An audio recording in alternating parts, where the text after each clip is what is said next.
సమస్యలు అంటే ఏంటి చెప్పండి? What are the problem? What you mean about problems? What is problem? అసలు దేన్ని ప్రాబ్లం అనుకోవాలి? అసలు దేన్ని ప్రాబ్లం అనుకోవాలి?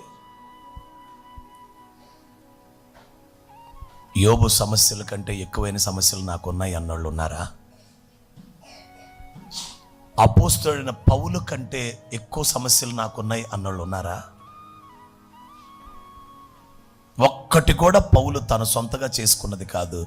క్రీస్తు నిమిత్తం, క్రీస్తు వాక్యం నిమిత్తం, సువార్త నిమిత్తమే అతనికి శ్రమ, గాయాలు, కొట్టబడటం, ఏడవబడటం. ఎవరు లేమే. మరి ఎందుకని?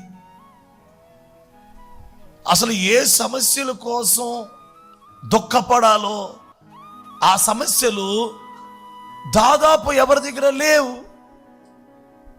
కానీ సమస్యలు ఉన్నాయి. కానీ ఆ సమస్యలు నువ్వు బాధపడిపోతున్నంత, నువ్వు ఆనందించలేనంత సమస్యలు కాదు. బైబిల్లో ఉన్న సమస్యలతో పోల్చుకోండి. హల్లెలూయా. మానవ జీవితం ఎలాంటిదంటే, మానవుడు ఆశాజీవి. ఈ ఒక్కటి కూడా లేకపోతే బాగుంటుందిగా.